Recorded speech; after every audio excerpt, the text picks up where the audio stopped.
God had it go how it went for a reason.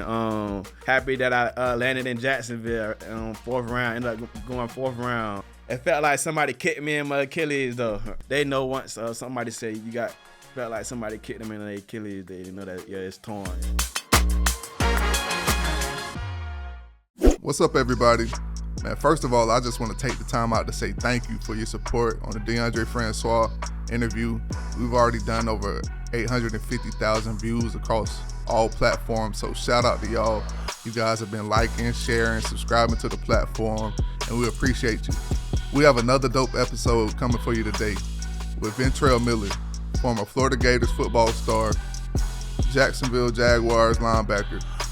Man, I'm telling you, this is going to be a good one. I was excited about it. It was a great conversation. Just chopping it up with him, talking about his journey, all the adversity that he's overcome, and now he's shining in the NFL doing this thing at a high level. And of course, we would like to thank our sponsors, the Craig Burke Real Estate Group, Concord Coffee, and Indy Atlantic. So, man, what's up, man? What it is, man. How you feeling? I'm feeling good, man. The off season, getting my body rested up, so I'm feeling good now. Yeah, man, you had a good year this year, man. Appreciate that. But yeah, it was a lot of work going into that though. From the whole off season, coming back from off the Achilles. So it was a journey, man. But it was definitely reap the benefits of it, going out and working hard. So. Yeah, I've been following your journey from afar. My wife, she worked with somebody that's a family member of yours, so they used to always speak highly of you, but. And then my cousin, they used to always play you in high school. I was like, yeah, he going to be a dog. Like, I remember watching you in high school. I don't know if you remember when I reached out to you, just showing love when you was still coming out. But just watch you from afar, like I always like to see people from the city win. So, man, it's been a blessing to watch you, man. And I'm excited to see that step forward next year. For sure. I'm looking forward to it, too, though. I appreciate that, though. But, yeah, Polk guy, Lakeland, Florida guy, man, y'all know what it is, man. But yeah, this the hometown. Always repping Polk. This is why I came up. Duff baby. I say I've always played that Duff. Road. On Duff Field growing up. I know people we get a little slander about Duff Field, but that's why. I'm surprised we said Duff Field. Yeah, that's why I always played up growing up. And there's been a lot of people that's been for my development, and I want to say I appreciate y'all guys from little league coaches, high school, college, all that. So it's been a journey, but so you still, for the most part, you still stay tight with a lot of those coaches from like little league. I want to say not all of them, not everybody, but I don't mean much love to everybody, but I'm more so like a close, as far tight knit person. I don't know. You growing up in Lakeland. Most people, Lakeland High School, that's a school. Yeah. Right here. Like, it's Polk County in general. Like, whenever you mention Polk County, everybody, Lakeland High School. But you ended up going to Kathleen. Yeah. Did you ever hear, like, people bothering you about going to Kathleen instead of Lakeland? Well, I done heard that kind of Lakeland and all that, but growing up, my daddy was a Red Devil. Mama was a Red Devil. Everybody was a Red Devil. So, once you get on one side of the boat, that's where you typically stay. I don't know. You got some guys like, I ain't gonna say the names that like to switch, but you typically don't do that. We don't do that. But I always a Kathleen guy. I was bled in. I got it tatted on me too. But I always been a Kathleen guy. That's the home of Ray Lewis, so that was another pride about being at Kathleen. So try to be another great linebacker coming out of Kathleen. So. For sure. And you was dominant. Like, I remember we'll talk about it off camera.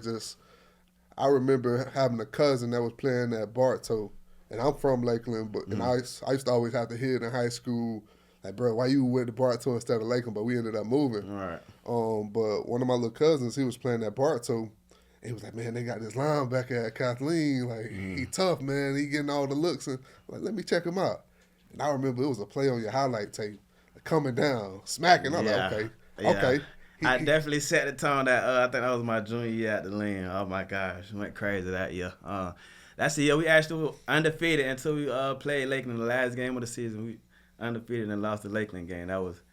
That hurt us. But yeah, we was that junior year and the senior year though. We was smacking junk though. Did y'all end up making a strong playoff run that year? No, we went first round to the playoffs and played Plant. Played Plant and got put out by Plant. I Plant think always solid. I want to say Lakeland beat them, and then I think Vieira ended up winning the state championship that year. But we beat Vieira that year in regular season. Yeah. For you, what was the recruitment process for you? I'd say it really started my junior year for real. Junior year of high school. That's when I just came up on the scene for us. That was my first time just starting as a linebacker at Kathleen. But yeah, I just exploded on the scene. We had a couple guys getting recruited. Justin Andrews, Frank Nelson, all those type of guys. We was having a good season that year. So I want to say FAU came in. FAU came in and they was basically watching those boys. But that game I had unlit. I had some big hits that game. So they went to asking about me. So I ain't really know how, like, a goal was always to get to the NFL, but I ain't really just know how I was going to get there. You know what I'm saying? So it was like, you weren't thinking too much being where I'm from, like, you know, you feel me? That was always a dream, but never not knowing really how I was going to get there. But that day, I remember, I think Coach Strick had talked to me. It was like, man, you got a Twitter? He said, man, you need to get on Twitter, get with, but my brother had set it up with Hassani Harper. I don't know if you know Hassani. Hassani, nah, for sure. Hassani always held it down, though. But Hassani, I got with Hassani. Hassani made me a tape. And once he really finished it that year, that's when everything really exploded. But I want to say FAU had to offer me, like 2 weeks, a week or so after that moment. It might have been on the spot. I don't really just remember too much, but that's how that went. And then after I got that first one, that's when all of them really went to trickling on in. But I said during the process, it was like Miami. Miami was like my third offer though, but I was a big. That's how I wouldn't say I was a Hurricane fan, but that's where I was gonna go because that's who was recruiting me from Florida the hardest. Because I never got that Florida State offer, so I was a bit salty. Because growing up, I was a Florida State fan, so I ain't gonna lie to you. So I was a bit salty. I ain't get that. I think that was Jimbo them still though. But they tripping, man. Yeah, I didn't get that offer. But Florida State, y'all tripping. Miami was the first one. Then Florida came a little bit later. I don't know if you know Torian Gray. Yeah. Torian Gray, because Torian Gray was at Virginia Tech. But he had ended up getting a coaching job at Florida, you know, strict, and they got good ties. But they was talking, and then, saying he had a linebacker. Then I want to say, I know a story. Basically, they were playing the film, basically, for my head coach, basically the guys around.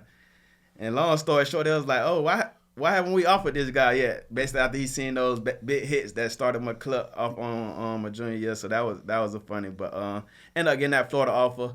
But I say Miami was recruiting me. They was recruiting me heavy, and then they really just fell off. And then that's what really, I say, made it easier for me to just go to Florida. Because being from Florida, I ain't never know nothing but Florida. So I want to stay in Florida and ball somewhere. So be close to family and all that. That's crazy, bro. Like, just thinking back to Florida State, and we didn't really, at the time, I don't think we put many backers in the league.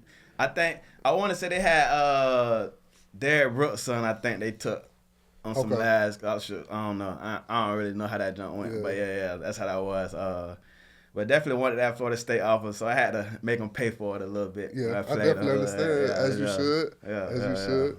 So you get into Florida, and, you know, your first year, you're dealing with freshman things, and you end up being suspended, like, the first year.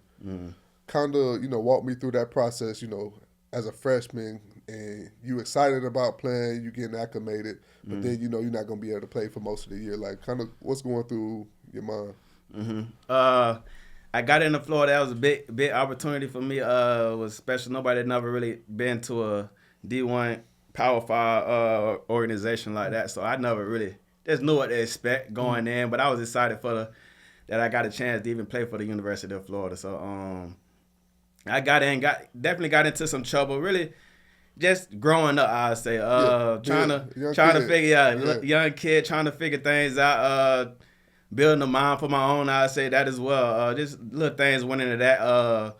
But yeah, I got into some trouble. But I always, that was a blessing for me. I'd say getting into all that trouble, because that's what God met me. I would say God met me right there, and I say after that, got baptized and all that. And he's just been continuing to build on me each and every day. So that was a blessing for me in disguise. But it definitely made me focus up, realize what the opportunity that I had at State. You feel me here? So just that happened to me, you feel me, put my back against the wall. But all I knew was, like, growing up, my grandparents and my mom always taught me hard work, just working hard. That's all I really ever did. So all I ever knew. So just work hard, you can get what you want. That was the mindset I always had instilled growing up. Or whatever you did, whatever it was, you feel me, just going hard at it, whether that was a janitor or whatever it may have been, just being the best at what you do. So I always had that mindset of wanting to be the best or whatever I do. Respect. No. And you at the University of Florida in the SEC,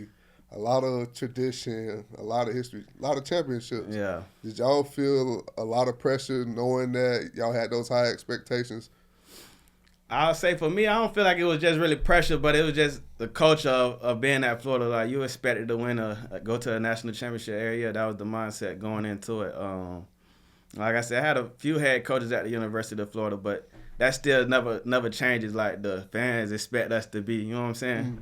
So that's always a big thing at Florida. So it wasn't, I wouldn't say present for me, but I guess you go in there with the mindset you finna win. That's if you're trying to be a Florida Gator. You talked early on, saying how you were raised. They taught you just to work hard, and ultimately be the best in whatever you did. And you did talk about those NFL aspirations, but you didn't really know how you were gonna get there. Right. At what point for you in college did you feel like, man, I may have a shot to actually go to the NFL and play? That's a good question, though, for real.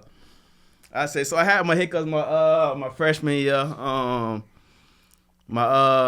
So I say I always had to work to get what I wanted. To be honest with you, I ain't never really had the red carpet just rolled out for me as well. So, but for my red shirt freshman year, I'm sorry. I had basically special teams, got it in a little bit on defense, but whatever I really played, you feel me? I'm gonna make plays at whatever I do. So I was running down on special team, blowing up stuff, running people over. So, and then I get in on the little bit that I got in on defense, like in the fourth quarter, whatever that might have been. That's when, because I got recruited by McElwain, but then Mullen came in right after the next year, so he didn't really know me. You feel me? So I just basically working my way up into position. But I say that year when we played Miami that first game right there, I say that year, COVID year was something crazy as well though, but.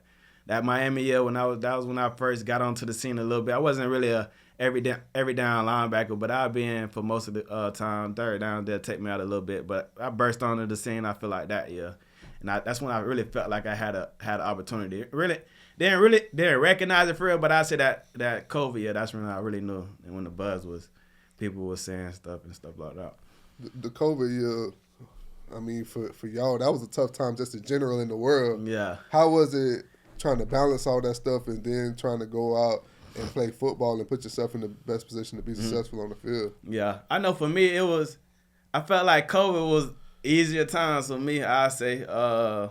Really didn't have much to do. Wasn't really a lot of distractions going on for me. And then I remember it was a lot of stuff going on during that time, but we wasn't even sure whether we was going to play or not. We were trying to rally the guys together at the Florida, like, is we gonna play this year? Like, y'all up or not? You feel me? We all grouped up at this complex in Gainesville, like, so we trying to see what we want to play. But I know I was one of the main people saying I'm playing this year. You know what I'm saying? Yeah. I'm playing this year. But people had their disagreements and stuff like that. But I just know I wanted to play this year. I ain't want to really just waste the year, sit out. You know what I'm saying? I ain't really got nothing on tape just yet. If you get what I'm saying. But that's what I say, COVID year. But I really died in that COVID year. It was really locked in. We was working out in the back complexes at the apartments. I remember they brought the bench out just like we was in high school or something, just like some throwback. We was just in the backyard getting it in, like we was working out, but like I said, I ain't really have much else to do. But that time I feel like I was just more locked in, fuel to go out and be successful, attack the one. And once we really got into the building, we kicked it up another gear. For me, I would say, I was just locked in. I ain't really had you know what I'm saying. Yeah, so yeah. it was just, for me, I was just locked in for real, and it was a great year for me. In 2021, by this time you emerging as one of the leaders and standouts on the team, but you experience a season-ending injury that kind of shifts things for you. Mm-hmm. What's kind of your mindset knowing, like, man, I'm at this point where I'm starting to get NFL looks, but now I got this injury that kind of hurt me and my team? No, for sure. Because I remember after that 2020 year, I remember my dad wanting me to basically lead that year. He thought I could play in the NFL that year, but for me personally, I was always chasing the first round. First round, that's where I always wanted to go, and I believed I could do that. Basically stamping, like with another year I had after COVID season, I feel like that would have stamped me to go first round. So, but that's really why I stayed the year after COVID. But the year after COVID, second game, tore my bicep tendon right here, my like forearm right here. But tore my bicep tendon, and that was a career injury for me. So it was a bit of a hiccup. It changed my trajectory of what I wanted for myself. And then just being out that year, I could have still declared and went, but I was like, man, I haven't done really what I wanted to do, and I still wanted to go first round. So it was like I had to make another decision after that year, and I also ended up breaking my foot as well. That year, playing in the locker room. So I don't be playing in the locker room for real. But ended up breaking my foot after I was recovering from a bicep tendon. Broke my foot in the locker room playing around. But so that was another hiccup. And then, like I said, I ended up staying that next year, that last year, and that's when Mullen had ended up getting fired, and Coach Napier ended up coming in. So I had spent my last year with Coach Napier. But that was a great year for me. I was excited to stay and finish how I did. It was a strong year for me. But even though I happened to break my foot the second game, again, the same foot, broke it again. But I ended up playing through the injury, and I said, I played through the broken foot, But I wanted to say it was broken how, but they call it a Jones fracture though. So I remember I had to get in the shot up. My last year, I used to get a lidocaine shot in my foot every game. Like after my injury, man, that needle, like they injected so much fluid into your foot, and your foot ain't but so big, so it's all that pressure built up. But I remember that needle was painful. I used to be cussing getting that shot and all. But it was a grind. But this is what I wanted to do. I wanted to stick it out, have a solid year to leave off on, and also to get my degree. I got my major in family, youth, and community sciences. They call it the Tim Tebow degree. Okay. But they say, but over time, I said it's been built up, so it's not. I say players ain't really taking that class right now, but it's a lot more going into it with family development, youth development, all type of stuff like that. So it was an interesting major for me, and I was excited I picked that for real. That's dope. I want to touch on the shot, because a lot of players, throughout the season deal with injuries, and they get that shot. And for anybody that's listening, this shot, whatever pain you dealing with, you don't feel it. Yeah, it's gone. At all, yeah. And part of me is like, it's great that I don't feel this pain, but then after the game, once it wear off, you feel all that pain and everything that you went through the game. So part of me is like, man, yo. And I say it's a gift and a curse. Nah, for sure. I say, and it's two types of shots. I would say it's like they call it Toradol. We got like a Toradol, but I know they get like Toradol pills now. I don't know if they get a shot, but I know I took that. Cause I got both those shots, like a lidocaine, so that's basically numbing. Like they just numb the whole thing, the whole area, wherever that the liquid touch is gonna numb that whole area, so you won't feel it. You could just run. And then I got the Toradol shot right above my butt right there. But I got the Toradol shot right there every game. But the Toradol is but I don't know. It's like a gift, like you said, it's a gift and a curse. Cause I remember taking one. It was in the SEC championship. I had an ankle sprain SEC championship, but it was like this the SEC championship. Like we trying to win, but we were going back and forth with Alabama at the time. You feel me? But I had to end up getting an ankle sprain that game. But I remember they told me Kyle Trask got the shot. I think Kyle Trask had got the shot that game too. But Kyle Trask he a little mobile in the pocket, but he ain't really no mobile quarterback where he getting out and running and but he maneuvering in the pocket and stuff like that. But me as a linebacker, I'm running, flying down somewhere, trying to cut and stuff like that. But I remember I got the shot that game, ended up getting the shot like, okay, let's do it. Let's get the shot. Boom, got the shot, went back out there. And basically, heard it a little bit more, but it was an SEC championship. But that night, though, it was a painful night. Well, I think I cried myself. That's the first time I cried myself to sleep that night. But my jump was hurting, throbbing all night. But other than that though, that's probably my little worst one. That's what athletes have to go through. It's crazy because it's a shock to you, like a shock on the body, shock on your mind, because you going through and you think everything that just automatically healed. Yeah. And then once that shot wears off, like you said, that pain you is feeling real. that? Yeah, you gonna feel it, everything, boy. So couldn't go to sleep that night, but it was real. But You talked about your grandma raising you up and wanting to stay that last year, ultimately to get your degree. Like, how did you feel knowing that you stuck it out and you were able to get your degree and accomplish something huge for your family?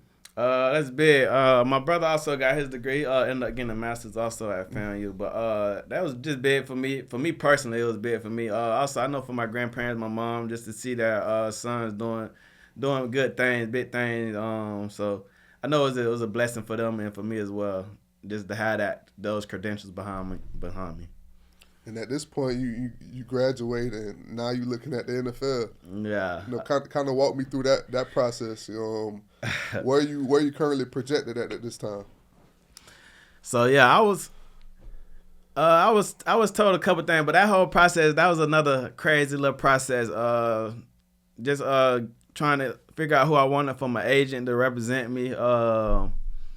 Then also having to deal with, because I told you I broke my foot again my last year, so I had to get surgery as well again in December. Flew out to Wisconsin in Green Bay to get surgery. And this all before, so I got invited to Reese's Bowl, Combine, all those things, but I had to go get surgery basically. And that basically affected. I didn't end up going to the Reese's Bowl because of the surgery. And then I still went to the Combine, but what I say, I didn't participate. Yeah, you just did interviews? Yeah, I just did the interview portion of the Combine, so that was good, but yeah. As far as like, because coming out, really the hardest thing coming out is picking that agent, because you know it now. Like, of course, you having success, but man, picking that agent can make or break your career. Yeah. So for you, like, what was that process like, trying to go through and pick the person that you felt like could help put you in the right position? Yeah, it was a little bit tougher for me just because I'm slow to get the learn people, if you get what I'm saying. Like, once I get comfortable with you, I'd say you're probably a little bit more shy, but once you get to know me, I'm all smiles. I'm probably all smiles to everybody. Everybody say I smile and all that. But, you've been smiling this whole time. Yeah, but yeah, everybody say I'm smiling. They love to see me smiling in the building, stuff like that. But yeah, what I was just saying, no, my bad. We're talking about the process of you picking the agent. Oh yeah, but yeah, so that just with trying to pick someone that had the best interest for you, if you get what I'm saying. So that was just trying to meet people around that and just to figure out how that was, and not really just having no help, or not really, for me asking for help, not really knowing. So it's just doing that process for the first time, not for me, and not really having nobody to just run me through it, if you get what I'm saying, or show me the way. So it was a little bit challenging, but I ended up picking my agent, and I that was a good feeling for me. You ended up picking the agent, and you talked about the Senior Bowl and the Combine and not being able to work out. Yeah. At the Combine, when you get interviewed by these teams, did your injury history come up a lot? Like, are they bothering you about your injury history? Because people don't realize how crazy some of those interviews can get. Man, yeah, the Combine crazy. Like, gonna ask you about any trouble you've been in, all your injuries and stuff like that. But Combine definitely a crazy experience to you. I ain't gonna lie about that. It's like, I think I stayed like 12 hours in just doing medical stuff. They had us like, and then there's a line. It's like everybody in line to do like MRIs, X-rays, DEXA scans, all this type of things. You in line all day, and I had a couple of surgeries and stuff like that. So they got to do MRIs on different things, or anything that you may have complained that was big in like college or whatever, like your injury history, they trying to go back and check it. So like whatever your injury history was, like if you complained about it, they know about it because it's in the system, whatever, for the college people putting that in, but they trying to check everything. Yeah.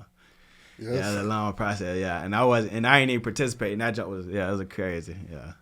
I remember just when I was there. By the time the people, of course, you weren't able to do the workouts, but by the time we got to that day, a lot of people like, man, shoot, I just want Man, to go home. I'm telling you, man, that jump was a crazy long experience, man. I don't even know. I guess we just talking about the drug test was so crazy. Yeah, it's like I don't even know. We should talk about that, but yeah, that jump was so crazy on that. I guess I'm gonna just talk to you. We could just cut. Yeah, if you want me to cut it, we just top it up. But yeah, the drug tests are crazy. They have you peeing like. So you go into the urinal facing forward, like. So I'm thinking like I done had my regular college drug test. Where you go in there, you go to like the like a urinal for real, not a stall for real. We go to a urinal and then like you gotta take your shirt off and you gotta show them, and then you basically go to the urinal and pee. But they had you like they was in like a stall with you. Then they had you face to the side like this and pee right in front of them. Like that was weird. The NFL, they watching everything. Yeah, that was crazy to me, but yeah, that was. That was. I was like, damn, it's funny that's that you say that because I remember in college with the drug test, you do the drug test and they turn their back. Yeah, and they right. let you pee and then you just bring them the cup. Yeah. And then the NFL, it's like, nah, we ain't it ain't nothing like that. It ain't even like that in the NFL. Yeah, they gonna they in the start with they watching, but yeah. We would like to thank Craig Burt Real Estate Group for sponsoring this episode of Trials of Triumph. Whether you're a first-time home buyer searching for your dream home, a seller aiming to maximize your home's equity, or an investor seeking a prime opportunity, partnering with a dedicated real estate professional can make all the difference. Your real estate goals are their top priority. The Craig Burt Real Estate Group is committed to providing unmatched customer service, and they are genuinely driven to help you achieve your property goals. As your go-to resource for all your real estate needs, they offer a proven marketing plan for sellers, ensuring that your property is widely promoted across major real estate platforms and paired with exceptional negotiation skills. For buyers, they diligently analyze the local markets and trends to help you find the perfect home at the right price. If you're looking for a positive and helpful partner ready to provide exceptional service, make sure to reach out to the Craig Burt Real Estate Group right now. I promise you, they will not disappoint. I remember I first came in, not even the combine one, because I figured with the combine it was gonna be like that just because we got drug tested in college when we played Oregon. No. And you never really know who's gonna get drug tested, so I got selected. And the whole year you doing the team drug testing, the people turn their back. No. But when you dealing with the NCAA, they was watching you. Yeah. So I was like, dang, you come in, he's like, hold on, buddy, you ain't gonna turn your back? Right, what you doing, man? Nah, for but sure. The same thing with the NFL. Yeah, you used to have guys be like, flush the toilet next to the urinal next to, and they go to and flush, so it ain't just you just watching me pee. So some guys be like, flush the toilet next to me or something like that. But yeah, that's interesting time. And then just having a, like, you feel me, you go in there, I remember just going in, it was like basically, I don't know if they brought me in with I think they brought me in no shirt on, with my little number pants on or something like that in front of, it's like all these scouts. Oh, like, yeah, when you wearing in. Like, yeah, junk like that, and that junk crazy as well. And then I had another, I guess it was like a medical thing. Mm-hmm. And then basically, like, you go in front of like all the doctors of every team, and basically like they just asking you questions, like everybody just pointing out, oh, you need something for him, so the combine they checking. Yeah, it's a crazy experience, but yeah. So, but more about that though, I think that was just really crazy for me, just that whole process, because boom, I ended up training in Pensacola at Exos, doing all that. Not going to the Reese's Bowl, like I said, going to the combine, but not really doing anything. So at this point, all I really got is my film and my resume. I say will have to speak for itself. Because I didn't really get and even pro day, I didn't even get to compete in pro day. I wasn't even ready for pro day. So at this point, it's like, yeah, I can't really just show them the boost up, because I feel like if I would have did the combine and stuff like that, I feel like my stuff would have been boosted up a little bit. You get what I'm saying? Just the way I compete. Like, I'm a real competitor. Like, growing up, my mama got 5 boys, so just being a one of 5 is like, that's a competitor. Like I told you earlier, just trying to be the best in everything. So I'm a real competitor when it comes to that. So definitely feel like that would have just boosted me up a little bit. But It was the process. God had it go how it went for a reason. Happy that I landed in Jacksonville, fourth round. Ended up going fourth round, landing in Jacksonville. So that was a blessing just to still be around family. They can come up and see me if they want to. So that was a blessing, blessing in disguise. And then I say going fourth round without doing none of that. I feel like that's insane. That's crazy. And it was just a blessing. You had an injury and with all my injuries. All your injuries. Missed 1 year in college injury. Then the last year you were dealing with injuries. Yeah. Then you got injuries again in the combine process. Like most teams, like, oh, he's injury prone. Yeah, like, we ain't even finna risk it. Yeah. But that says a lot about the film that you actually had. It's like, oh, he's this good that he's worth the draft pick. Because fourth round, that's the first round on day 3. Right. You know what I'm saying? But for you going through that process, like the pre-draft process, what were your thoughts on draft day, knowing that day 3 would be a day where you potentially get a call? Yeah. So I mean, I don't know. It's funny because my people are such big fans of me. Like, they don't care what it say. I'm going first round. They waiting for my name to be called. They waiting for my name to be called on day 1. But yeah, I appreciate my family. They supported me. They got me to this point. But they big fans of me, so they watching it day 1. I mean, I'm watching it a little bit, seeing who going well.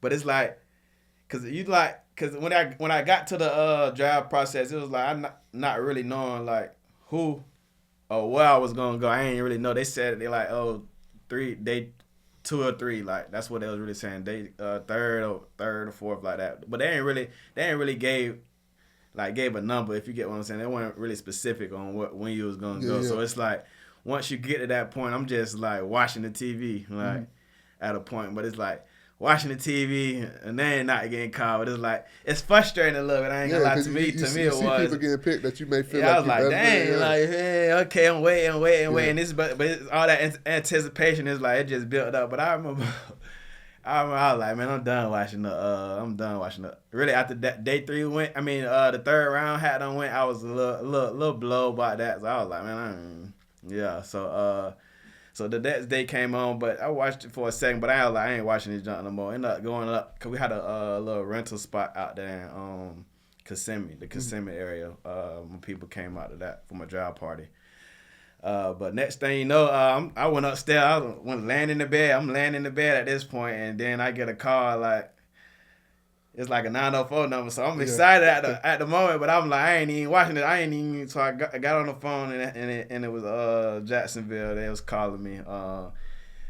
But once I got the call, I remember getting out the bed and I was like, you feel me? Well, I ain't answered the phone yet. I was like, this still, you feel me? Then I gathered everybody. Everybody was doing their own thing throughout the house, but I was upstairs in the bed. I was like, oh, you feel me? So everybody getting excited, you feel me? Answer the phone, like everybody goes. I think everybody go crazy. It's like, you feel me? I can't even hear what was saying on the other side of the phone. But it was a good experience. It was a good experience for me. That was like no other day, the draft day. It's a blessing. You The moment you talked about the experience, like knowing that this your dream, like what's going through your mind at the process? Like, man, I've been thinking about being in the NFL and now it's real. Yeah, like, you feel me? I remember drawing books and writing books in elementary school just with the confetti falling, the Super Bowl, junk like that. But dream come true for it. I guess it didn't really, I don't know, because it hit me. My brother was like, I remember my brother saying, bro, it's all right to cry, bro. It's all right to cry. You feel that when a couple tears that hadn't came down when he said that. But I don't know, it's just a dream come true. But it's like, to me, I got bigger and better things. That was my goal for sure. But I feel like as you accomplish those things, it's like, what more do you want for yourself? So it's like to raise the bar. But for me, I mean, it's still a blessing. Like, damn, I'm in the NFL. Like, but I remember all my when I first got there, just remember like, damn, I'm in the NFL now. Like, you feel me? Just trying to get used to the structure and how the NFL is ran and stuff like that. Just with the nuances of the game and stuff like that from the NFL. So it was interesting. And like I said, it was a blessing for me just to be able to have that opportunity. Just what I dreamed for to actually come into reality. So you with the Jazz in your rookie year. And after battling all these injuries in college and all these things, you tear your Achilles. Yeah. As a rookie. Yeah. And that was I don't know if I was just for me rushing off of my because it happened. I tore my Achilles on the same leg. I tore my I had my Jones fracture. I tore my Achilles on that same leg. So I don't know if that was just me rushing. I don't know really. But like I said, that was another crazy experience for me just coming into the NFL. Boom, coming into the NFL experience. Like I got there, boom. Feel me? Things was going good, getting acclimated into things, and it's like I feel like throughout my whole little time being there, it's like boom, I kept having little different injuries. If you get what I'm saying, like I strained my Achilles, the same Achilles in OTAs, like, and then boom, we end up getting like the camp and all that, like, but I feel like I'm having this little injury, like you feel me? I feel like I'm just it keep going up if you get what I'm saying, but so I'm just dealing with injuries, but it's like when I do practice, it's like I'm going crazy at practice when I'm going at practice. But it's like, but I couldn't like, so I had to ultimately learn for me, like, you feel me? You got to get your body right. You got to eat the right stuff. You got to rehab the right way. Do prehab workouts and stuff that really keep your body up to date. Cause that's your money maker. That's what's gonna make you your money. So just being a pro about it. That's what they call being a pro about it. But yeah, I went through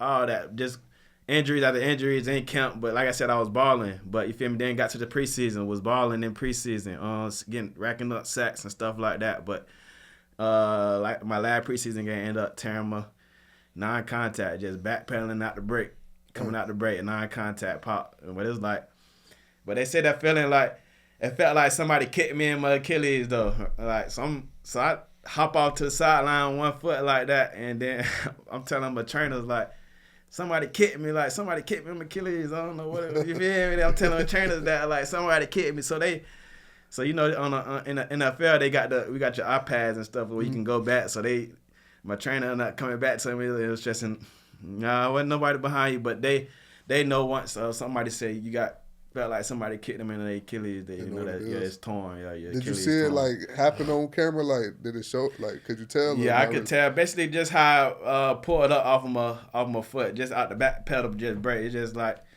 I remember if y'all seen like Greenlaw in the Super Bowl, just that little plantar flexion, like trying to run off basically, and it just pop on you, just give out on you. So you end up having to rehab that whole season and off season, and really, you in a situation once again where, hey man, my future's uncertain. Yeah. You're a rookie, like, right. Because the following year they moving on to the next draft class. No, for sure. So are you kind of nervous, like, hey, are they gonna try to replace me? Like, where's my spot at on this team going in? Definitely, I was trying to find that out, but all I knew from like a rehab standpoint is anytime I get hurt, I just got the mentality just to come back bigger, stronger, faster. I got to get back bigger, stronger, faster, and it was probably a good thing for me to get hurt that year. It was a blessing in disguise. Got a chance to heal my body up from just all the wear and tear I had in college and stuff like that. So got a chance to heal up, but like I said, I was just on the attack the rehab mindset. Like anytime I'm hurt, so it's like got in the building, but they still had me around. So I'm watching all the games and everything we doing, watching practice and stuff. I can't just be out there, but I've got to attend all the meetings and stuff like that. So I'm still going through work. You feel me, and doing everything except practice. But like while they're at practice, I'm rehabbing and stuff like that. And then, like you said, it got to the off season, like whatever we got done, we didn't make the playoffs that year. So boom, it's like you can't leave like if they don't like what's the name, clarify you to leave. Like you feel me, you got to go through your medical stuff got to be right. So if you wasn't able to play, like you got to stay with them for them, or you could have the option to go rehab somewhere else. But you feel me, you got to let them know and you got to get what you feel me. So but I, like I said, I felt like the best for me just to stay in Jacksonville. I had a great staff working with me. Just the rehab probably it was a grind for me. Like every day, like it was like I came in there. You feel me? I remember the first day. You feel me? When I actually got to work out, like for real, cause like going through my Achilles, like I wasn't able to walk like that. You feel me? Had to use my scooter to go around. I had my scooter multiple times in college, just driving my little scooter around. How you foot prepped up on it, but wasn't able to do things like that. So, but once I first was able to lift, because I started being weight bearing on, I had a little boot, and then I started being weight bearing on my boot. Was able to start lifting and stuff. Like I remember throwing up the first day, just had to get it all out of me, and then just from there on, it was just the grind just kept increasing, and then like once you just become consistent with things, like it started to just become easier for you. So I'm just being consistent, working out. So the burn I started to enjoy the burn. You feel me? I started to like it when it started to get hard, and that's the feeling you like to be in when you're consistent in something and you're able to reap the benefits of it. So that was a grind though. It was a good grind. Like I said, it was worth it. I'm glad for the results that came, but I just knowing like every year you got to keep building. Like what you gonna do different this year? Like you don't want to be the same. So what you gonna do differently this year to get better? For me personally, that's how I look at it. This year you had a solid year, man. Yeah, you balling. Yeah, I appreciate that. But yeah, I don't know. For me, I say it's just football for me. But it's just I don't know. Like I looked up to like guys like Ray Lewis, like stuff like that. Luke Kuechly, just being smart. And like I said, playing that Duff field, it's like I played so much ball growing up, like 6 years in college. Like I done had so much years really under my belt. Like and then like I said, Duff was year round, so we playing in summer and the winter league. I'm just playing football every year. That's all I really just knew. Got to high school, just strictly football. I remember Coach Chapman wanting me to join the wrestling team and stuff like that. I should have ended up getting into that. I would advise you get into wrestling, get you feel me? I feel like to do a little different thing. But I know I was just a one sport guy. I remember just going in. But yeah, I'd advise getting into different things. You feel me? Wrestling and stuff. Like I go into the gym, you see like Ray Lewis, state champion as a wrestling. But I don't know why I never really wanted to just get into all that stuff. I remember I went in there one time, but yeah, it just it was crazy. You just watching your game, you a very instinctual linebacker. Right. You can tell you play with a lot of IQ. And as somebody that knows this position somewhat, like it's very rare, very rare to see. Like you got a lot of people that play the linebacker position. They may be athletic, they may be talented, but not a lot of them play with instincts. And I've seen a lot of plays, during the past season where you shooting gaps, so it's like, was he in the huddle with the other team when they called this play? Because you would be there while they trying to hand the ball off. Like, what puts you ahead as far as that, like watching film, or what is it that gives you the advantage on the field? I don't know. I do think I think it's like a God-given instinct to the game. Like I said, I've been playing it for so long. But just as far as instinct, I don't know. It's like and just knowing your scheme. Like and you also got to watch film. I ain't gonna say. Like you got to watch your film. You got to know what you feel me you're going against. So just watching film throughout the week. And then also I feel like it's an end game. Like you playing the game in the game. So it's like you start to see formation. They might like to run formations back to like successful plays they ran. Like so just having the knowledge and the awareness of like what you playing against or what they like to do when they get in this. That helps you just to play faster. Like, if I seen this formation, I see they like to run duo, you feel me? I know they run duo, you feel me? Just playing fast from that. Like, not second guessing yourself. Like, just playing fast and being violent when you get there. But yeah, I say just like the ebbs and the flows of the game, you just got to know, like I say, formation recognition, that's something that I'm big on. Just like what do they like to run out of this, or what are you seeing out of that? So formation recognition, and it's just situational football, knowing your situational football or what you might get when play actions or screens and stuff might show up. Just knowing your situations and being ready for them when you're in the game. Talk about knowing situational football and your instincts. Kind of how I feel for you. Taking that step forward this year, having an opportunity, what do you feel like is the next step for you? Because you're coming off an injury the year prior. This year, you've been able to get your feet wet and have a solid year. You were very dominant this year. What's the next step for you as a player? I say for me, my goal is to be an all-pro linebacker. That's what I'm chasing right now. But I know it's gonna take work to get there. So just trying to work with that vision in mind, working what I want for myself, having that vision in mind, and going to attack each and every day when I start to get back into the off-season grind for real. But just having that mindset, like this is my goals for myself and trying to reach that. What did I do last year? What do I need to do better? What do I need to fix in my routine? And stuff like that. Just being aware of all the different little things because you got to be very critical of yourself, I say, if you want to be great. So just being critical about yourself and being able to say, well, this might be a place where I need to change or where I need to get better in. So just having those things in mind, and like I said, continue to work to get better, get stronger, get faster. What can you learn this year to get you the edge? In every practice, you have opportunity to play side, line up against a player like Trevor Lawrence. Do you feel like, he gets a lot of slack, coming out with so much promise? Do you feel like he can be an elite quarterback in this league? Most definitely. And I'm excited to see him work with our new coach this year. But like I said, we'll see. But like I said, with everybody, it's gonna take a grind, and I feel like for us personally, we just gotta lock in and everybody get together, and we all gotta get in after it. So, and that's gonna be exciting once we get to that point. But I'm excited and looking forward for how we come out this season, though, for sure. You mentioned earlier, going to Catholic high school, the legends like Ray Lewis, being one of the guys that you kind of look up to in the game, him being a linebacker. And I've seen situations where you taking over the huddle and embracing that leadership role. Yeah. Like for you, what is Ray Lewis to you, in your career as far as somebody that you try to model your game after?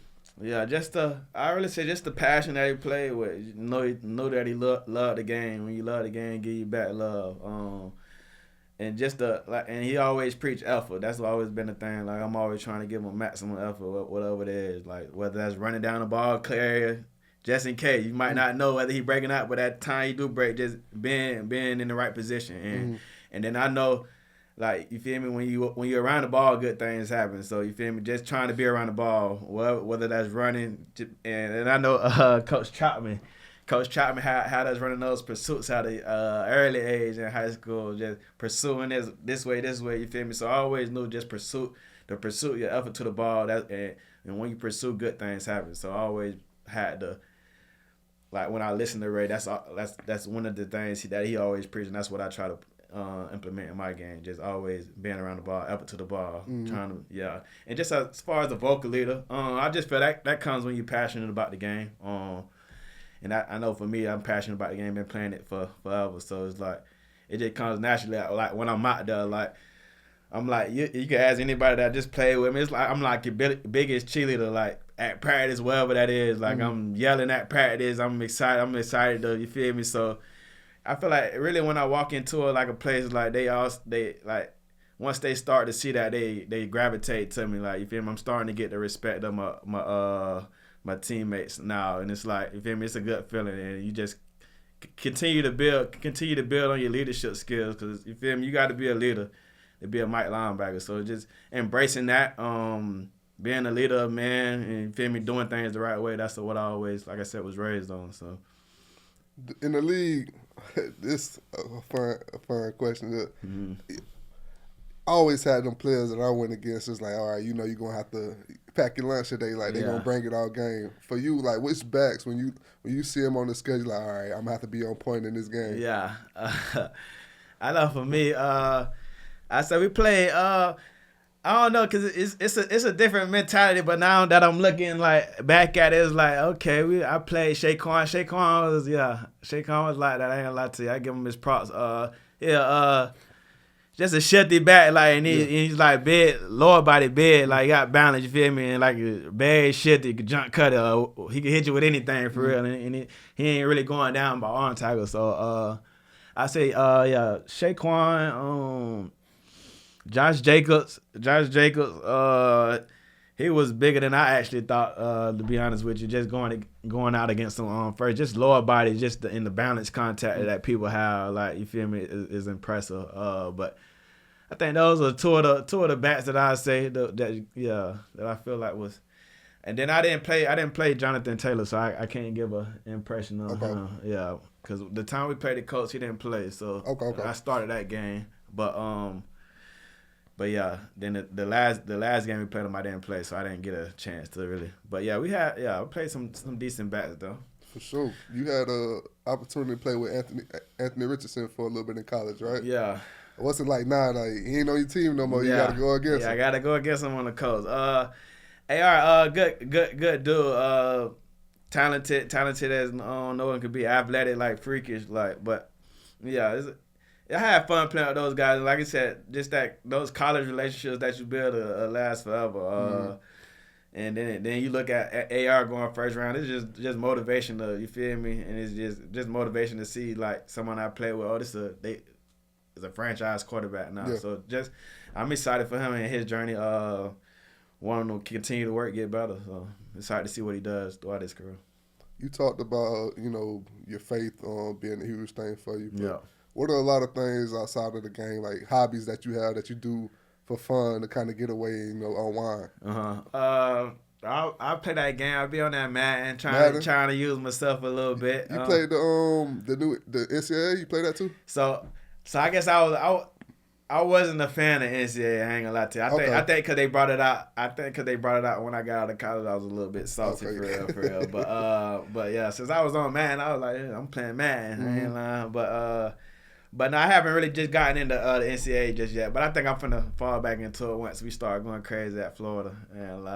So we talked about that. You get in the NFL and like realizing you in the NFL, but that feeling when you see yourself on a video game, like your first time cutting the game off.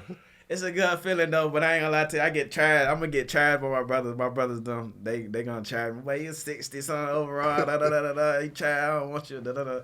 So it's funny, but I know that they proud of me and they still try to use me anyways. But so I get a little bit of stock from that. But like I said, just being on the video game, actually being on it's fun. I'm trying to get my man overalls up. So whoever, I don't know who watching films, but yeah, it's a blessing to be on the game. I see you fish a little bit too. Yeah, I also enjoy fishing. Whenever I rip some lips, whatever, salt water, fresh water. Yeah, I enjoy fishing. Grandpa got me on the fishing at a young age, and I always enjoyed it. So anytime I get a chance, try to hit the water. We actually hit Tampa, caught some the other day. So. Yeah, man, shoot, man, I appreciate you coming on, man. It was just dope to watch you from afar.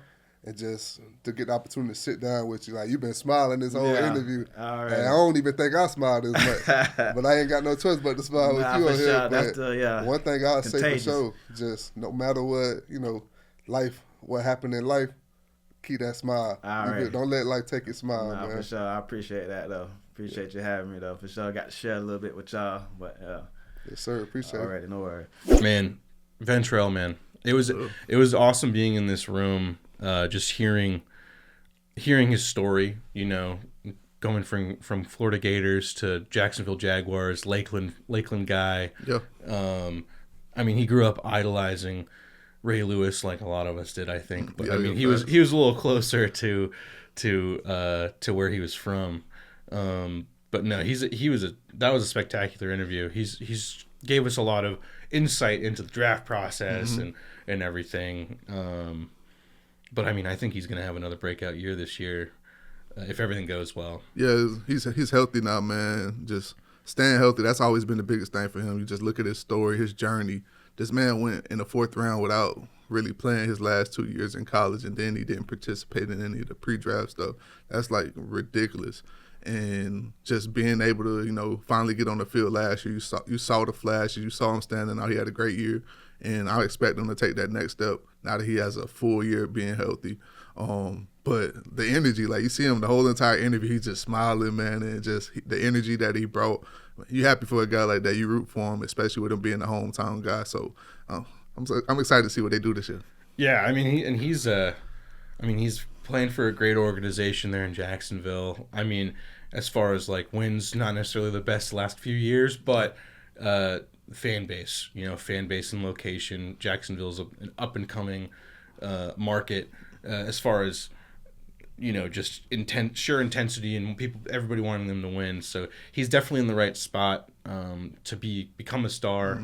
And with the new coaching staff, like hopefully that system like helps him out a little bit as much as possible. Yeah, we should be able to give him, like, he's from Florida. He went to Florida from Polk County. And he's still in Florida, in the Florida area, so he should be a guy that everybody supports. Jacksonville is only like an hour, 2 hours from Gainesville. Like, all the Gators fans should be supporting this guy at a high level. Polk County, it's not that far. Y'all go support this guy at a high level. Like, he's a guy that you can't help but support. Yeah. I mean, I think that was something he talked about a little bit too. He's his family being in Lakeland, in Polk County. When he got drafted to the Jaguars, he was like, it's perfect because it's like my family can still come to the games, but I'm not super close to home, so it's not like a super comfortable. He likened it a little bit to Gainesville, I believe, where it's like the perfect distance, where it's like he's in there, he's playing football, he can have the football mentality, but he also can have family come support him as much as possible. Kind of leading into that, non-mandatory mini camps started this past week. And I kind of wanted to get your take on James Cook not coming to or not showing up to the Bills minicamp. Dang, see, I didn't even know that until now. So he didn't show up. No. Okay. And I think the interesting thing is, like, Billy Beane, the GM for the Bills, was asked about it, and he did, with a smile on his face, was like, I mean, they're not mandatory. Yeah. This obviously, like, stems from his contract disputes, him going on Instagram Live and saying he wants to get paid like the Brinks truck, back up the Brinks truck. Yeah. I think he wants like 15 a year, which, I mean, behind the scenes, we've discussed a little bit about running backs. It's hard to get paid 12 to 15 unless you're Saquon Barkley or Derrick Henry. I think James Cook is a spectacular he'll baller. The only thing it really comes down to is, are they gonna pay him while they owe Allen all that money, and then But if he was on another team, of course he probably would already had what he wanted right now. Just do the Bills pay him, like, and like we said, man, these voluntary thing. If you're a baller, you don't have to come to them. They're not gonna bother you. But the guys that are on that bubble, you better be there. So they're not really tripping and losing any sleep over James Cook not being there. Yeah. They want to get a deal done with him sooner than later, because when you go back and look at those playoff games, especially against the Chiefs, I felt like they went away from Cook way too early. Like, he was balling and giving the Chiefs a lot of problems, and they went away from him late in that game, and I think the game turns out differently if they keep the ball in his hands. Yeah. I mean, James Cook is just one of those shifty, players. He's a playmaker. But I mean, to the Bills' credit, they draft running backs real well. Yeah. I mean, they got Cook in like the 4th or 5th round. Like, he was a later, like he was either a day. I don't know. I believe he was a day 3 pick, maybe a day 2 pick. But then they got Ray Davis. And Ray Davis had that one game this year where he was the primary starter. He rushed for like 100 yards and a touchdown, and so it kind of proves. It's tough to be a running back in this league just because there's so many people in that position. It's super easy to get a really good one late in the draft. It's gonna be interesting because although I'm a fan of what Ray Davis does, I think you got a similar situation. What was the back that was behind Dalvin in Minnesota that played? Madison. So he was doing this thing when Dalvin was out the game, and then they gave him a full year to be the guy. He couldn't do it. Yeah, it's a lot different when teams are actually game planning you. And that's true. So I think Cook's a guy that's going to get paid and deserves to get paid. Like, look at what he did in college. He was a guy that just basically did everything out of the backfield because he had a loaded running back room. So we know that he adds value in the passing game. Yeah. You saw what he does as a runner. And that's the criteria for getting the big money. You got to, like, unless you're Derrick Henry, you better be able to do stuff out of the backfield. And that's what you see with your Saquon Barkleys and your McCaffreys. They got to be able to do things out of the backfield. I mean, even Josh Jacobs, like Jacobs as well. Aaron Jones, like these running backs who are shifty in the backfield, but also can be a pass catching. I mean, James, like you said, James Cook in that Chiefs game was everywhere, and when they went away from him, they kind of lost their identity in that game.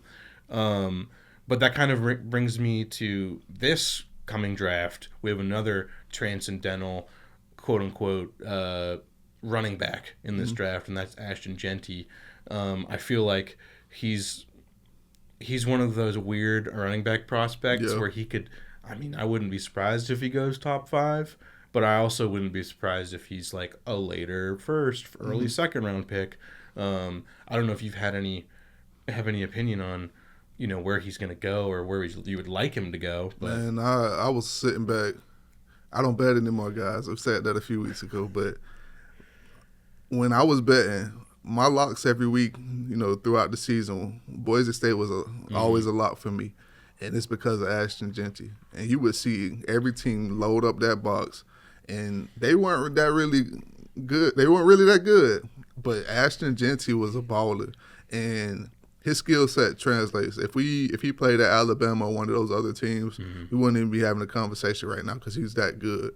And I do think he's worthy of a top 5 pick. So we'll see how it plays out. Yeah, I mean, he's got the famous stance where he just kind of stands up like Michael Myers and runs at the O and D line. He's an interesting running back. I mean, you mentioned off camera how you'd heard he's been likened to LT.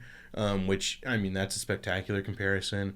In my opinion, he's a very... People keep saying that he's like the best running back prospect in Saquon, which I definitely see flashes of. Saquon was just a different animal. Like, when Saquon was picked in the top 5, it was no doubt. Like, in my head, I was like, oh, the Giants have gotten a guy for the rest of the time that he wants to play for the Giants. And we saw that last year it changed a little bit.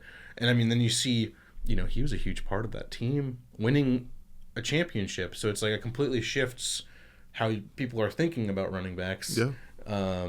Jeanty, I mean, but like, I think the only thing that is hurting Genty's spot to be a top 5 pick is how insanely loaded running backs are this year. Yeah. You've got Jeanty, you've got Omari and Hampton from UNC, you've got both running backs from Ohio State. There's a bunch more. That's the guy with people are sleeping on, Henderson, man.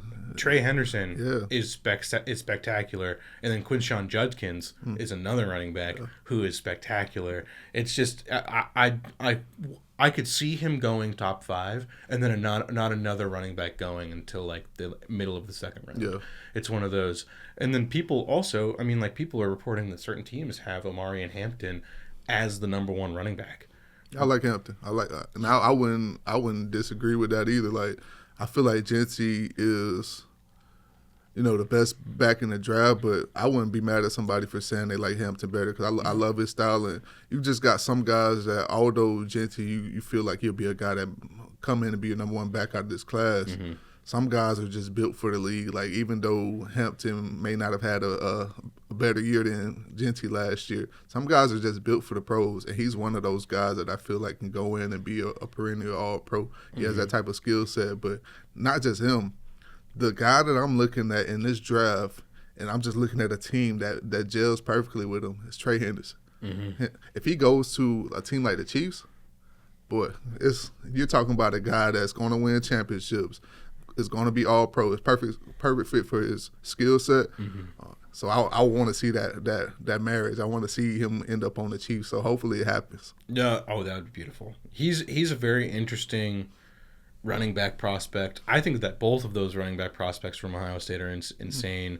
You saw them down the stretch, be able to just kind of fit and mold themselves to how the game is going. Yeah.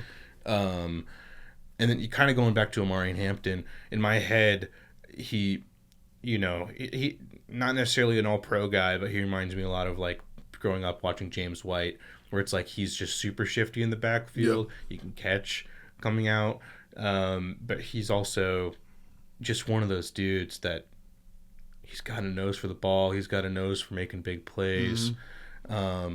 I'd say like he's somewhere between White and like Kamara, where it's just like he's just one of those guys. But he's also a bigger dude. Back, so it's a very interesting. He's a very cool prospect. I completely understand why people are falling in love with him. Another prospect that people are kind of falling in love with, but also might be falling out of love, is Shedeur Sanders. Yeah. Again, we talked a little bit off camera about where we thought he may go.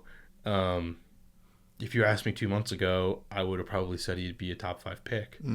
But now I'm a little worried that he may fall outside of that, or that either one of the teams in the top 5 is going to trade back so someone can draft him in the top 5.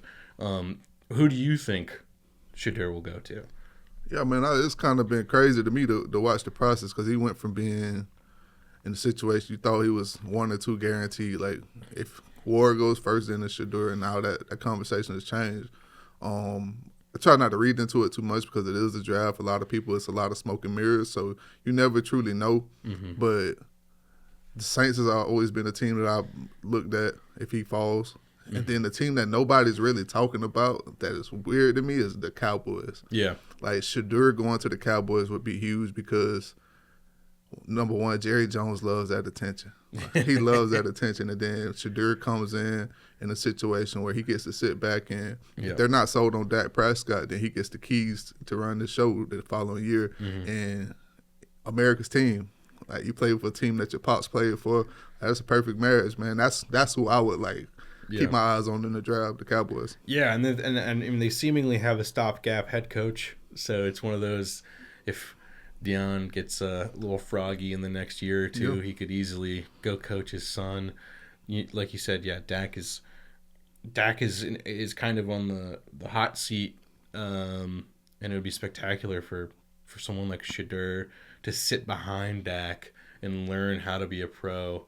Almost not as much success, but almost similar to like a Favre Rodgers type deal, where they're very similar kind of quarterbacks, but they need to learn a little bit more. I think what the most intriguing part of this to me is the fact that Shedeur had an insanely good pro day, and his draft stock seemingly tanked. Like, that's such a weird.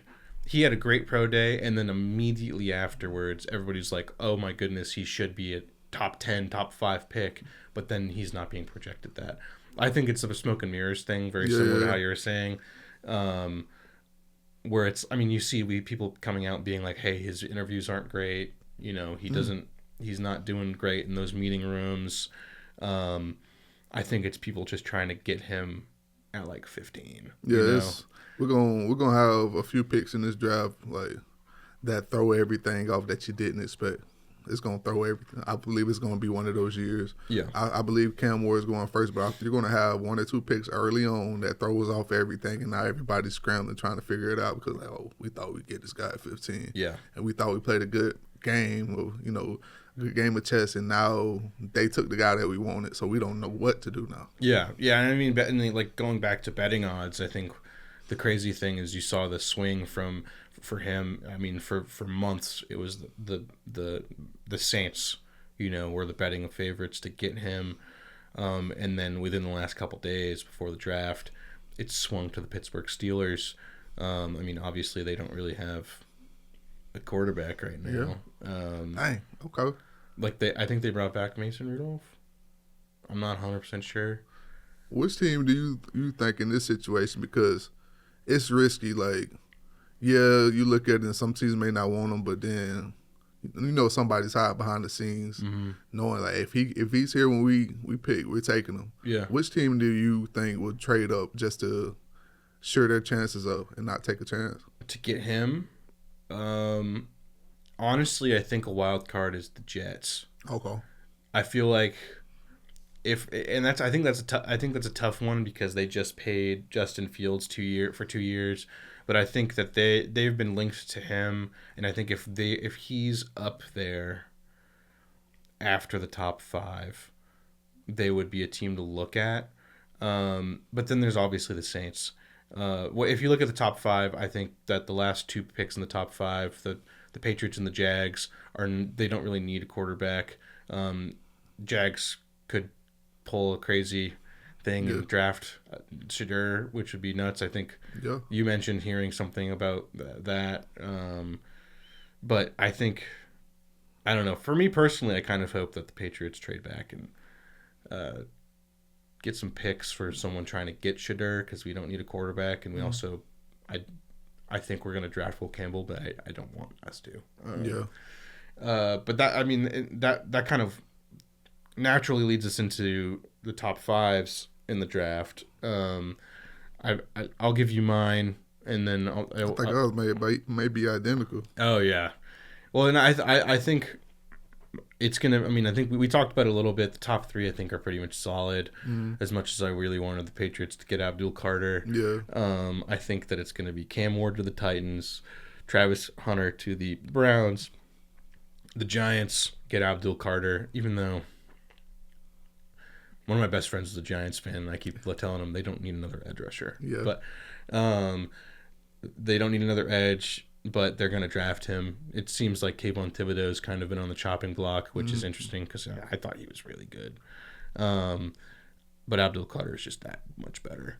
He's another example of someone who is seemingly trying to get narratived out of the top 5, where like his shoulder problems and stuff like that. But I mean, realistically, it's not happening. It's not. He's so good. He's one of those dudes that like in the college football playoffs. I hadn't watched a lot of Penn State, and I watched him play, and I was like, oh, he's a difference maker. Like, he's in any other draft year, he would be the number 1 pick. I think the Patriots, to my chagrin, are going to draft Will Campbell. If I was going to do, like, a want top 5, I'd have them trading back with the Saints, so the Saints could draft Shadur. Yeah. And the Patriots could just get more draft capital, but I think it's probably going to be Will Campbell. And then as far as the Jags, I think they're going to go Mason Graham. It's going to be best available. There's rumblings around the Jags that it's going to be Kelvin Banks, the lineman from Texas, or Genty. Okay. Which would be interesting because, I mean, like, Travis Etienne didn't have a great year. Tank Bigsby is a great player. But, you know, Genty's just that difference maker. I don't know if you have anything different. I had through 4, I'm with you, and then 5, like, we heard the conversation behind the scenes. I think what Pat Man Jones said a few days ago, and he's hearing from somebody that the Jags are looking at taking Shadur, just sell some tickets, and they're not really sold on Trevor Lawrence. But for me, that's the same reason that at 5, you take a guy like Genty. He's from Jacksonville, and you know that he's one of the top players in the draft. So if you aren't sold on any of the other guys, him. Yeah. That's what I would take. Genty, he's a Jacksonville guy, local guy. You're going to get a lot of that local support because of that. Yeah. And he's just a great story. I didn't even realize he was from Jacksonville. Yep. That's insane. Yeah, no, knowing that, I kind of hope that happens. Yep. Mason Graham's an insane player. I've heard that he's been likened to being the third blue chipper of the class. Like, he's a cusp on the elite. You know, it was Travis Hunter, Abdul Carter, and then people are saying Mason Graham should be penciled in that third best player spot. Yeah, I mean, which he had a great year. Yeah, he played on a bad Michigan team, but he had a great season. I wouldn't be surprised if Genty goes to the Jaguars. They need one of those kind of running backs, but they also need line. They need line. So I don't care. Yeah. You saw it with Saquon in New York, man. As great as he was, you see what it looks like now when you have a good line blocking for you. So they have to get the foundation right in Jacksonville first for any running back. I mean, you see too, like, they've kind of had the similar, completely different running back. I liked him a lot, but he wasn't as good as probably a prospect Genty was, but Leonard Fournette, same kind of deal, where they needed to bolster up their offensive line, but they took over a running back in Leonard Fournette. He had a great first season and then, like, just teetered off because he kept getting hurt. Yeah. So it's like, you don't want that to happen with a Genty. Like, that's the worst case scenario is you draft Genty and then you can't protect Genty or Trevor Lawrence. But I feel like this is one of those situations where new coaching staff, Liam Cohen coming from Tampa Bay, being a huge name, people really wanting him, all that controversy around his hiring, I think they'll take some swings. So I think that Ashton Genty's a great idea, especially since, you know, offensive coach there. But I mean, this draft is going to be insane.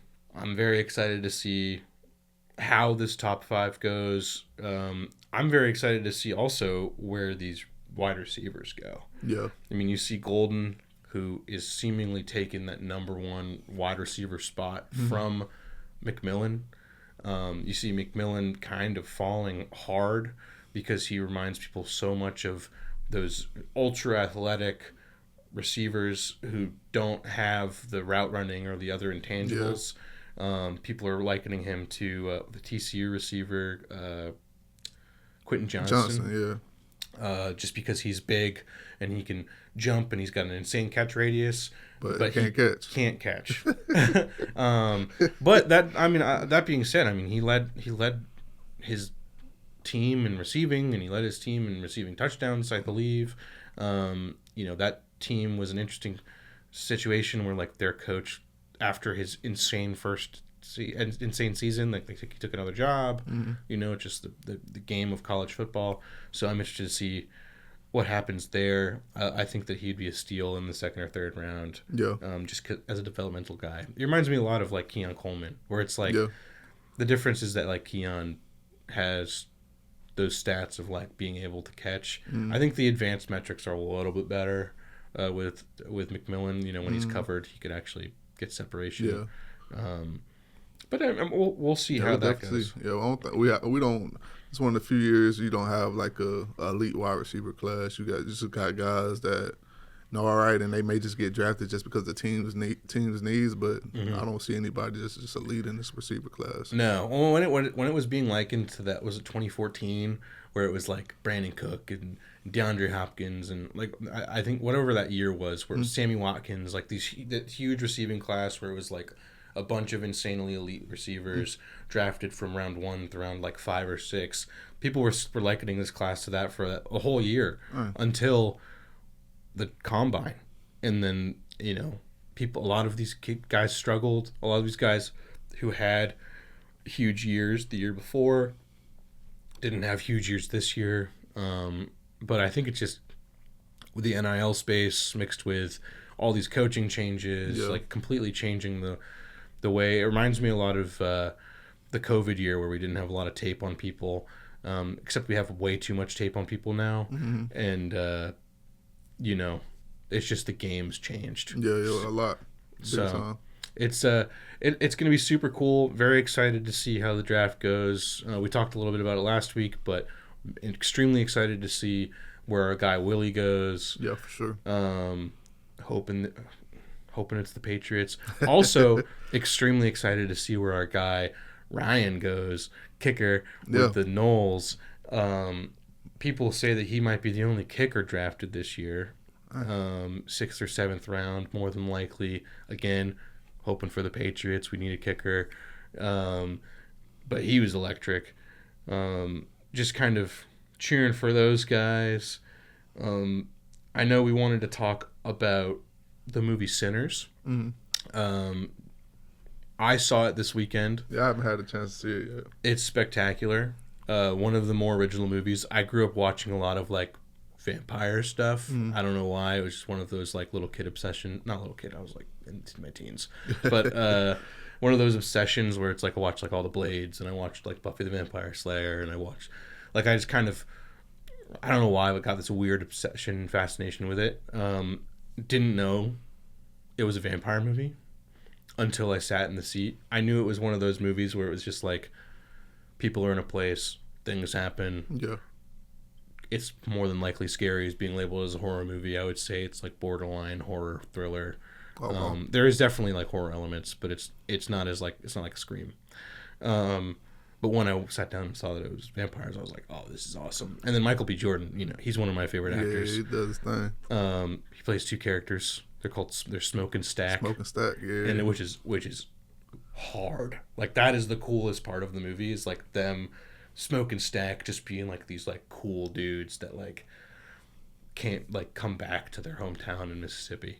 But it takes place like 1930s Mississippi, turn of the blues era. Ryan Coogler, the director, former athlete, has talked about how that has really helped with his mentality about like producing and creating films, just because he feels like he can outwork anyone because of he's experienced that athlete mindset. Shout out to the athletes, man. Oh yeah, I mean, and we're getting to another film about that has to do with athletes in a little bit, but athletes,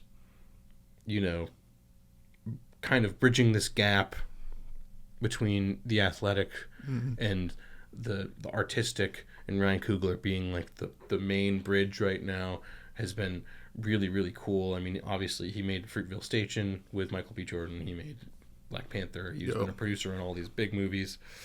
I don't think at this point, like, he talks about the work ethic and just being able to jump in all these different genres and make a splash. Like, you've done the superhero movies, you've done the drama, now you've done horror, like, and all of them have been highly successful. And there's talks that this is his best film. Oh, yeah. I haven't seen it yet, but just the reviews, there's talks that it's his best film. And it's unique because I've seen reports that after 25 years, he gets the rights to the film.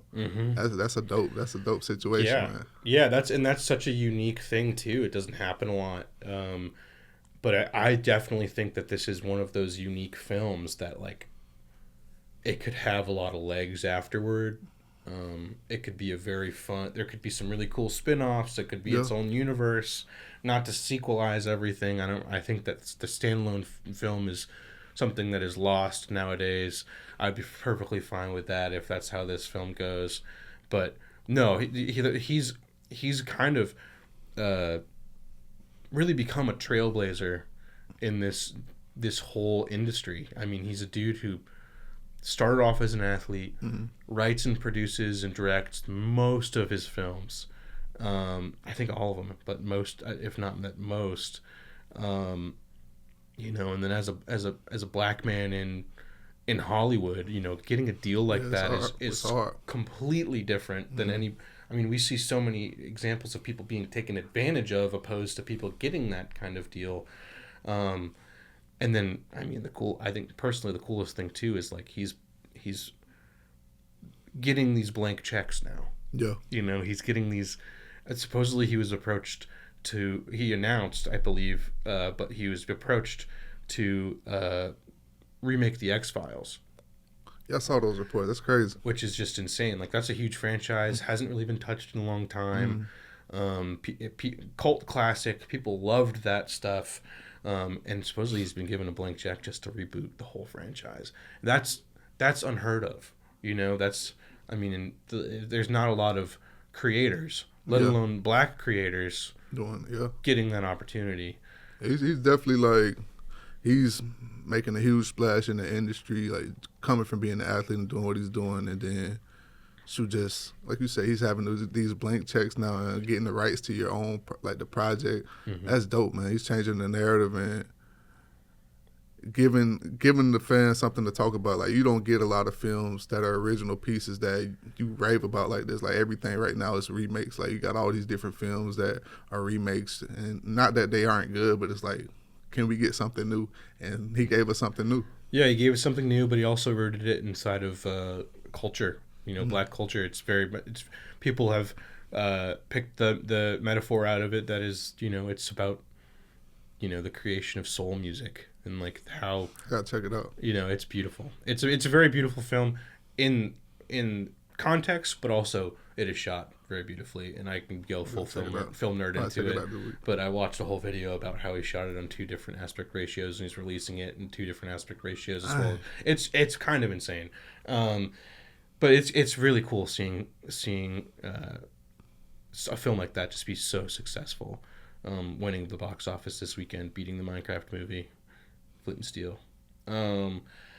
But that brings me to I kind of wanted to talk about a new film that has not been released yet, but has been. The trailer was just released, and that is the film Him, which is produced by Jordan Peele. I thought it was directed by Jordan Peele. It's not. It's produced by him. And it stars an ex-FSU football player, Tyreek Withers. Shout out to the Nose, man. The Nose. But it's a film about, you know, this football player who wants to be the best, and it's a horror, psychological. I think there's even, like, real like monster elements. Yeah, I saw the trailer. It was kind of caught me off guard. I didn't expect all that. No, you can see where it's going, and then it takes a turn, and you're like, all right, I kind of been interested in seeing how they make it work. But it's seeing really how far an athlete will go to be the best. And I thought that was really cool, just because, I mean, that's an athlete's struggle constantly. Yeah, that makes me think, like, in order to be successful, like what would you be willing to sacrifice? Because for me personally, I would not give up like sweets, like Klondike bar, like them type of things. Like I couldn't do it when I was playing. I was gonna eat my sweets, my Dairy Queen, and I was still gonna find a way to make plays on the field. So I don't know. But then you see like Tom Brady, who's like he'll eat avocado ice cream to play until he's 45 and win another Super Bowl. That's why he's the best, and that's why I'm a podcaster now. Hey, I mean, but you were ultra successful in your own right. Like that's the, yeah. I mean, that's why I was never an athlete. Is because, well, I mean, one, I was not super athletically talented, but also, yeah, I have a hard time giving up my fast breaks. But no, I'm super excited to see that movie. It's gonna be really cool. Marlon Wayans playing a crazy character, training character, reminds me a lot of the what I'm seeing from, not in the intensity side of it, but just like what you see from like the Exos, like Instagram stories where they're like super intense. They're trying to get these guys to get like 0.01 off their 40 time. Oh, yeah. You know, it's a really cool look into it. I'm almost, you know, disappointed that I didn't think of the idea myself, because I was like, this is just, it just screams something that I love. You know what's gonna be interesting though, with Marlon Wayans playing in this, and he's releasing a scary movie next year. Is he going to make fun of him in the scary movie? Like, that'd be wonderful. Be interesting. That'd be wonderful. I mean, we haven't had a good scary movie in, because they haven't been part of them. Like after Scary Movie 2, they weren't good anymore. So the Wayans brothers being part of this now. It'll be interesting to see how it goes. I'll actually be in the theaters to see it. Yeah, I'm actually super excited. I love the fact that they're coming back. They're popping back up. Used to love watching all of the Wayans movies growing up. Shout out Little Man. Very, very, very, very controversial, but it was extremely funny when it came out. My little daughter's like, this is how good Little Man was. You know, I got a daughter that's 1 year old. She's about to be 2, and then when my oldest was young. They would think that was a baby movie. They would watch the movie and they'd be like, "Oh, Little Baby." I was like, "No, you can't watch this movie. You can go watch Coco Melon or something." But that's how good Little Man is. Like I would use that when I was watching my daughters or something like that to get them to be quiet. Give them a stick of peanut butter because they love peanut butter, and then they watch Little Man and they kept them quiet. So shout out to the Wayans brothers, man. Speaking of football, FSU football players, I kind of wanted to add a segment in to our outro talks about the Noles in general. We see, they're trying to make a little bit of a program switch, a vibe switch, just change the heartbeat of what this program is. Obviously, so much success 2 years ago with Jordan Travis and Keon Coleman and all those players, Fisk and Verse and, all of these players who are still making a difference. But this spring tapes coming out, all of these interviews are starting to come out. I think you guys got a guy in Castellanos. I know you've got somewhat of a personal connection there, but I wanted to get your take on that. Yeah, I know. I liked him when he was in Boston College. He's a baller. He can play. And ultimately, I think it's just a match made in heaven with him and Gus Malzahn. You just look at what Gus did with Nick Marshall at Auburn like years ago. Nick Marshall, I believe, was a defensive back, and he switched him to quarterback. Guy couldn't throw it all. And he had Auburn balling.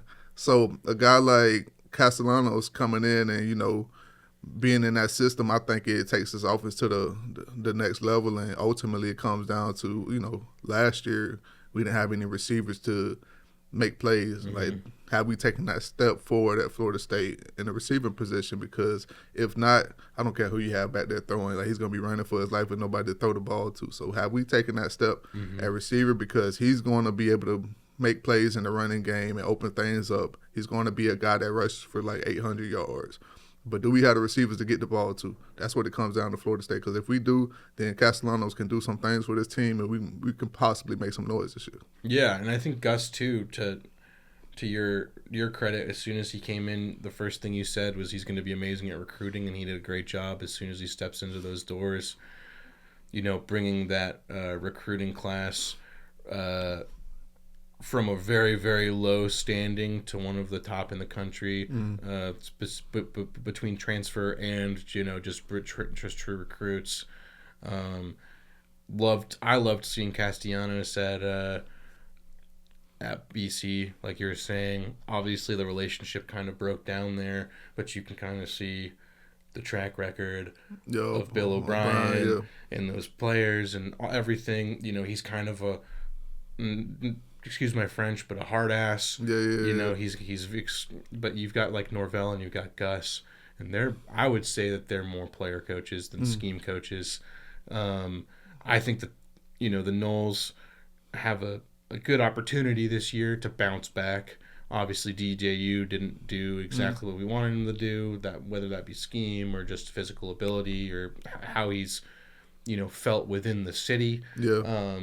But I think Tallahassee's got a guy that can lead them to, at very least, a bowl game this year. Yeah. The biggest questions we've seen the QB play. We know he can play. The biggest things for us last year were offensive line and receivers. If we can shore that up and get some production, better production, way better production out of those positions, then the Noles will be able to, do a lot better, because the defense kept us in a lot of games when the offense wasn't doing much. And they'll hold up on their end of the bargain this year again, I believe. So if the offense is holding up, then we should get in the bowl game easily.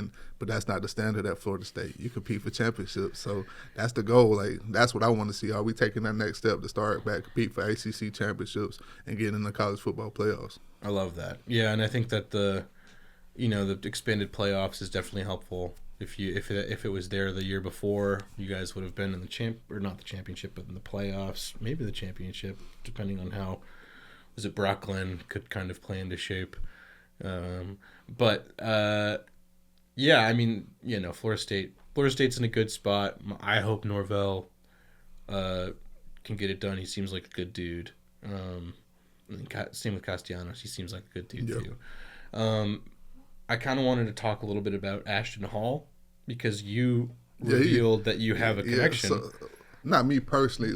One of my friends is connected with him. So Ashton Hall has been taking over the internet, taking the internet by storm with his routine, and is just following the journey, man, seeing this process, and everybody's like, oh, is this really, like, he's creating a conversation? Is he really doing all these things? And we're just so used to people on social media capping or selling us a lifestyle. And one of my friends, I guess, works on his team behind the scenes. He's like, yo, it's all legit. He does all of this. He wakes up at this time and he's literally this discipline. And it's crazy to think, but then again, you understand it. Like, you get that type. It's not easy to get that type of physique that he had. You have to be highly disciplined. Oh yeah. And then just the success he had on social media.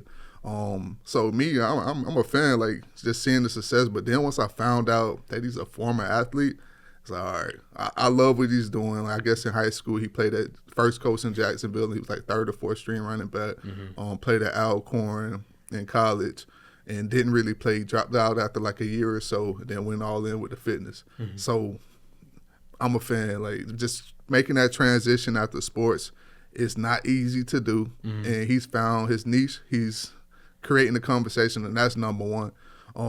But I do find it weird on social media, like, the conversations that are being surrounded, but not just him, just anybody that goes on to find, like, fame. Like, you have so many people that are creating content now to paint him as a fraud or whatever the case may be.